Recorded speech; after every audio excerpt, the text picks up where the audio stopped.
Spring has sprung. So just like baseball players are reporting to spring training and our youth sports teams are starting to organize for soccer and volleyball and baseball, the runners are returning to the pavement outside. Cincinnati's Heart Mini Marathon is coming up soon, and the premier running event in the city, the Flying Pig Marathon, is coming up in just a few short weeks. In addition, there are 5K races or 10K races just about every weekend somewhere in Cincinnati.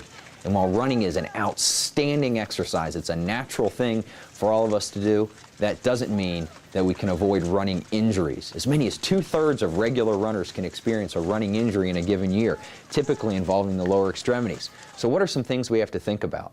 Well, number one, we have to remember that while running is natural and good and it builds our cardiovascular fitness wonderfully, it doesn't, in and of itself, build strength or flexibility. So a lot of running injuries can be really blamed on lack of strength in our legs or lack of flexibility. So while we have to remember that sometimes running can cause discomfort, and that's a good natural thing, other times it causes concern.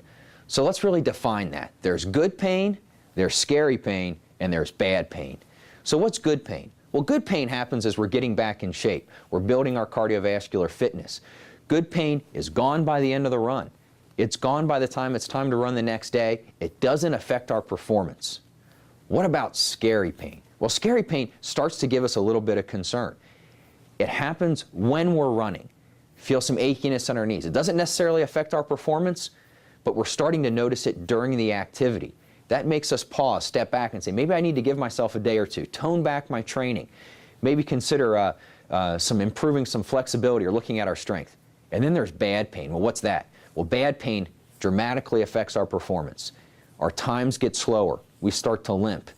And worst of all, we start to see swelling. Those are real signs that we have to step back, stop, and rest. Give your body time to recover. If that pain persists through your regular activities, walking up and down stairs, going to work, taking care of your kids, doing your regular things every day, if you have swelling or if you start to limp, those are things that need to bring you into the doctor's office and let us check those things out.